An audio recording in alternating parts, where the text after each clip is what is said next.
I'm the itinerant voice actor Carl Bishop for Wise Brother Media, and today I'm talking to one of my voiceover heroes, not to mention one of my on-camera acting heroes, Richard Kind. How you doing today, man? I am doing great. Thank you for saying so. It is so. I have other heroes. I'm very very nice to be the same. We could talk about your heroes today too. That's perfectly fine. Now, no, you asked me. Go ahead. Well, I remember what I was doing on December 9th, 1980, and I say the 9th because it was the day after John Lennon was shot. I was standing in the lunch line with my "I'm a Beatles fan" button on my shirt, and it was seventh grade. And the bully, the guy that always messed with me, was standing behind me, and he had heard, and he told me, "Hey, you know, your John Lennon was shot. You know, he's dead." And it was a crushing moment, and yeah. So I'm sure as everyone has that moment in their lives when they remember, what they were doing, what they were, where they were when their heroes are dead or when they were killed. But what about you? Where were you when John Lennon was shot? Mine was interesting. First of all, I did a movie called The Lennon Report. Which is on Amazon. You can see it on Amazon Prime now. No. I don't think you can see it on Amazon Prime. I think it's on demand. Okay. It's a movie theater, and it's on demand. I was living on 72nd Street between Broadway and West End, which is down the street from the Dakota, which is where the assassination happened. And I was watching the football game. I was watching Monday Night Football. Howard Cosell announced that he had passed, which was shocking. So if you ask, how did I find out? That's how I found out. When the game was over, because it was a very close game, and went into overtime, very exciting, I turned it off, and I go, you know what, I'm going to go up the street, and I'm going to see if anything's going on. And the Dakotas, where he lives, I want to go up and see what's going on. So I walked up the street. No, I don't want to say, look, it wasn't a bad accident. I was curious. Yeah. It was also nice that I could go up and sort of have a moment, which was what I thought alone, to say goodbye to John Lennon. Yeah. Well, I was needless to say I wasn't alone. There were hundreds, if not thousands, of people standing out there holding vigil, and it became a very communal thing at that moment. And you heard it in a horrible way. Yeah. I heard it like everybody else heard it. But I got to have my moment. Now, about how people heard about Lennon's death. This movie you're in, The Lennon Report. It's a new look at the death of Lennon, and it exposes some lies. It gives us some new information about the night he was shot. Yes. There was a doctor named Stephen Lynn who was the head of the emergency ward at Roosevelt. He did the press conference. And he's the one who takes the credit and has taken the credit for 35 years. It has been a bug under Dr. Halloran's bonnet for 35 years. Things got cleared up. Not only did Dr. Halloran say something, and he was not the one who instigated it, but the nurses who were there, who were in the room, will back him up in every way and tells the story exactly what happened. And how Dr. Lynn broke the news to Mrs. Lennon, which was let's just say his bedside manner was not ideal. Yeah, my goodness. It's like, and what a tough subject to handle, and it sounds like they're doing it really sensitively and in a caring way. And just very, very much. I want to, because we don't have too much time, I want to just go right now to one of my absolute favorite character you played, which was in the movie Inside Out, which was out last summer.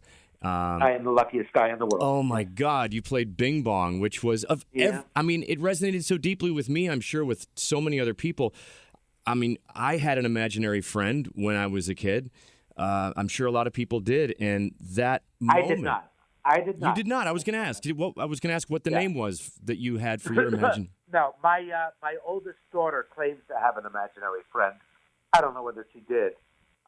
But she claims to have an imaginary friend. I couldn't. I did not. I couldn't tell you the name of mine because he's in witness protection now, and it would expose us. Yeah.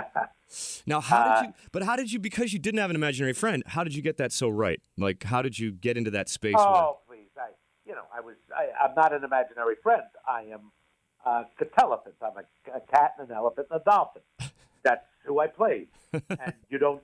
I'm not. You know, you don't think of yourself. I don't even know your name. What is your name? I'm Carl. Okay.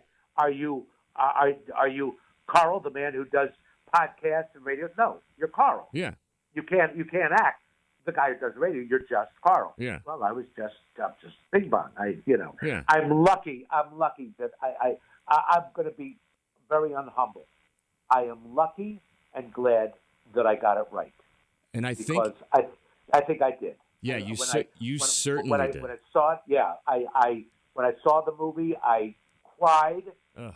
Just like I cried when I was doing it. Oh, I'm sure. And people have told me, so therefore I guess maybe I did finally do something right. My God, yeah, that was like, and Bingbong even realized it was his time to go, which was so beautiful. And Yeah, but look, that script is magnificent. Yeah. Joe Blow off the street could have done it, and it would have been you would have been crying anyway. Yeah. So I just got lucky. So it was hard to miss. It was a great role that you just happened upon, and it was like, yep, this is the one. This is the one everyone's going to remember me for. Yep. And a couple other things I want to mention that you're in that people might not know about. Red Oaks. It's a series that people should see, and a really, really... That is on Amazon. Yes, that's on Amazon. On Amazon. I'm going to check that one out. And Black Swell. It's like a 9-minute short or something like that I have to... Yeah, well, look, I think it's great. Nobody's going to see it. It was recently at the Hamptons Film Festival. It was at other film festivals. It's a wonderful, wonderful little movie, but nobody's going to see that.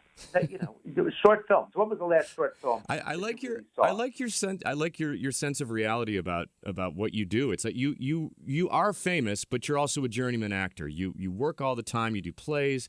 You do just whatever you can to do your craft as much as you can. It's what you do, right? What I love. Yeah, it's what I love. Yeah. And with Amazon, Netflix, Hulu, I mean, with so much great entertainment these days, I mean, I find it impossible to, even catch a sliver of what's out there. I mean, because you'd never go to the bathroom. How do you do it? My joke is I want to be in a bad car accident that that I'm in bed for 2.5 months. It's not life threatening, but I'm in bed for a little while.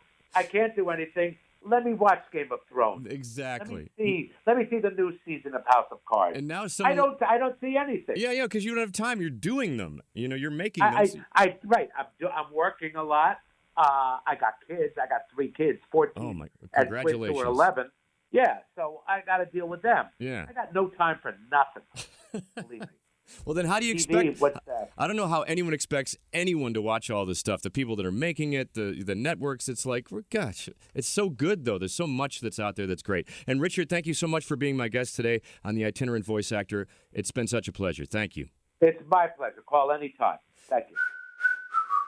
Well, that's it. Another episode of The Itinerant Voice Actor with me, Carl Bishop.